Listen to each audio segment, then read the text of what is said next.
ये जी गंदम की गोडी कर रहे हैं दो बंदे, आप देखें यहाँ पे। इस गंदम को काश किए हुए आज टोटल 9 दिन हुए हैं, नहीं बल्कि सॉरी 10 दिन हो गए हैं।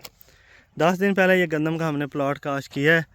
60 किलो बीज डाला है और 30 किलो डीएपी थी, और अब इसको हम कर रहे हैं गोडी। हाँ सही, क्या हाल है? खैर गोडी करने खड़े हुए। गैप क्यों थे ये दसो? थोड़ी वजह थे। हाँ बेज नहीं साड़ सके, ठीक है पुज नहीं सके सी जवान।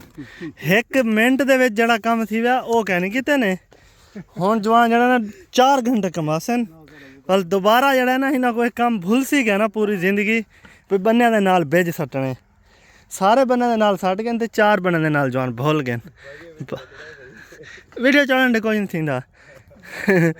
बाकी ये गंदम देखें जी माशाल्लाह बड़ी ही ज़बरदस्त गंदम की जर्मिनेशन हुई है। ओवरऑल देखें बहुत कुछ दिन पहले मैंने ये वीडियो लगाई थी तो एक भाई कह रहे थे एआई से बनी हुई है। किसान की मेहनत की एआई है भाईजान ये कंप्यूटर की एआई नहीं है, मोबाइल की एआई नहीं है।